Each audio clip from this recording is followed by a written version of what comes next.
Tell us a little history on your organization. I'd be happy to. We started in, August of 2001 when I decided to put helping people and programs and horses together. What inspired you to start this organization? Oh, that's a great question. Well, I have a professional horseback background, and so I wanted to continue doing something with horses, and I also worked with people in casework. So it all began with a young gentleman that asked me, he was physically impaired, and he asked me one day if he could ride my horse. And I told him, I said, well, I've never done that, but let me think about that. So I started to explore different programs and different trainings, and I decided, oh, I could do this. So with a lot of training and a lot of good people and a lot of good support, we created Serenity Farm Equestrian Center. What are some conditions that this program helps people with?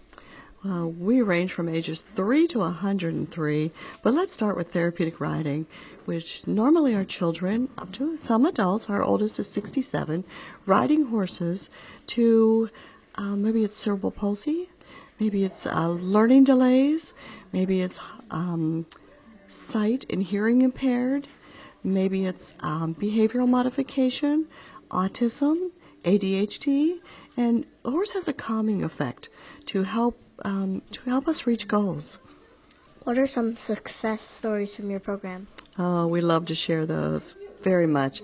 We have, and I have permission to talk about them from their parents. One little girl, she just had so much anxiety, she couldn't go to preschool. She would get sick in her tummy. And so she needed to build some self-confidence and some self-esteem. And she learned to do that by coming to the farm, and she met a pony named Sky.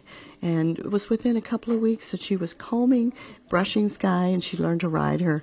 She now is in kindergarten. So that was a year ago.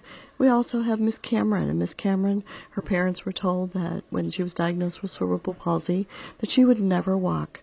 And guess what? She now walks into the barn to ride her horse. Is this program available in the summertime? It is. Our program starts in the middle of March for actual clientele and students to come here and visitors, and it goes to November 1st. What happens in the wintertime is the horses grow a lot of hair, and the barn isn't heated, or the arena, so it's much more comfortable. And in the wintertime, we may have 2 feet of snow on the ground or a lot of ice, so we want to keep everybody safe. And so we do a spring session, a summer session, and a fall session. Do the horses travel to help people? I'm glad you asked that. We have a miniature team of therapy horses. We have 4 of them, and they are all under the, oh my gosh, they're 10 and under years old, but they're also under 35 inches and way down to 22 inches. And we actually visit over 15 locations for senior care, and they include whether it's assisted living or memory care or rehabilitation. The minis are trained to go right into the building. They go up elevators, they go to bedside visits. We also visit with Northwest Ohio Hospice, and again, they go right into the bedside, and oh, it's a great program. We also visit some classrooms. So we go to Central Trail in Sylvania. We've gone to Mommy schools. We've gone to Crim Elementary in Bowling Green. And the minis go, we're on the outside of the school, but then we engage them to work with the minis in maybe an educational and a fun component. So what are we looking at here? Oh, this is a great visit. His name is Bob, and he's located at one of the senior centers, and we absolutely love visiting with Bob. As you can see on this picture, 2 of the minis are vying for his attention.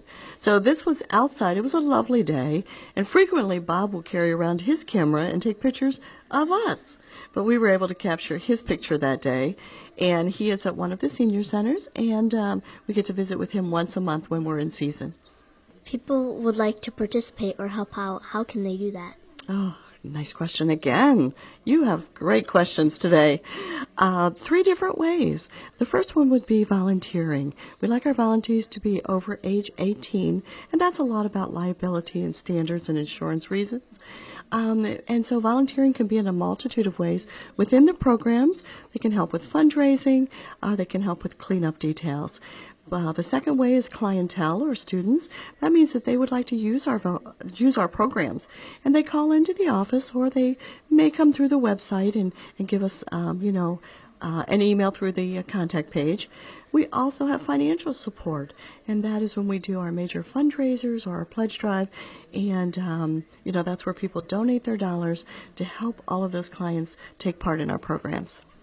People would like to learn more about your program. How can they do that? Oh, they do just what you do.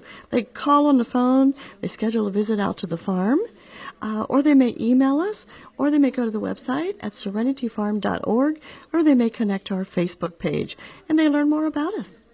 Thank you for your time. You're very welcome. This is Annabelle Aybeck with the Perrysburg Digital Media Club.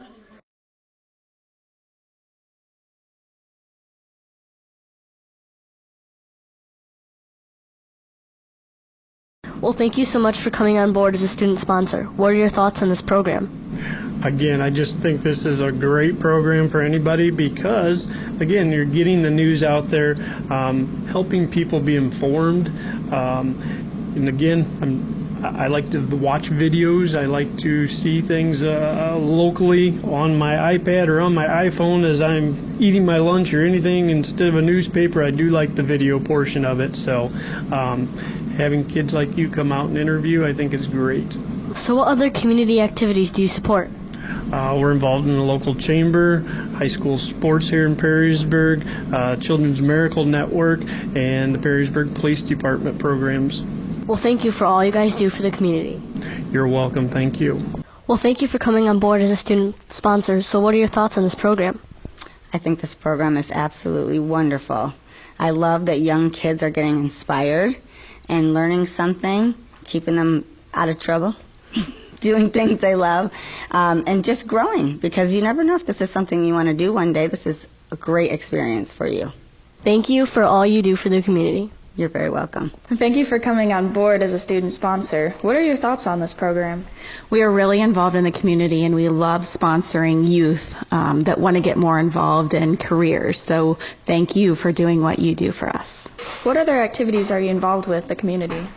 We're involved with Perrysburg Rotary, Perrysburg Chamber of Commerce. We also serve on boards for the YMCA of Greater Toledo, Mobile Meals of Toledo, as well as the Boys and Girls Club of Toledo, and we serve all of those on a regular basis. We do volunteer programs with all of them and just really support the programs that they offer in our community. Thank you for being our sponsor.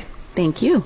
Thank you so much for being one of our student sponsors. What are your thoughts on this program? I think it's outstanding to give young people an opportunity to get some experience in the real world, which the real world comes real quickly to you. As you know, you're a senior, and it's going to come to you real quick, and it's great. And as a community small business guy, I'm all about the shop local, live local. All my employees, I have about 12 employees that live locally, and I try to explain to them to shop and support the local schools and businesses as much as possible. What other community activities are you involved in? We like to support the various, my church that I go to, and the various schools, basically Perrysburg, Anthony Wayne schools, Maumee schools. Those seem to be the biggest schools locally. And then any kind of local small business owner, I'm all for trying to help out. Thank you for all that you do for the community. Well, thank you for your time this morning.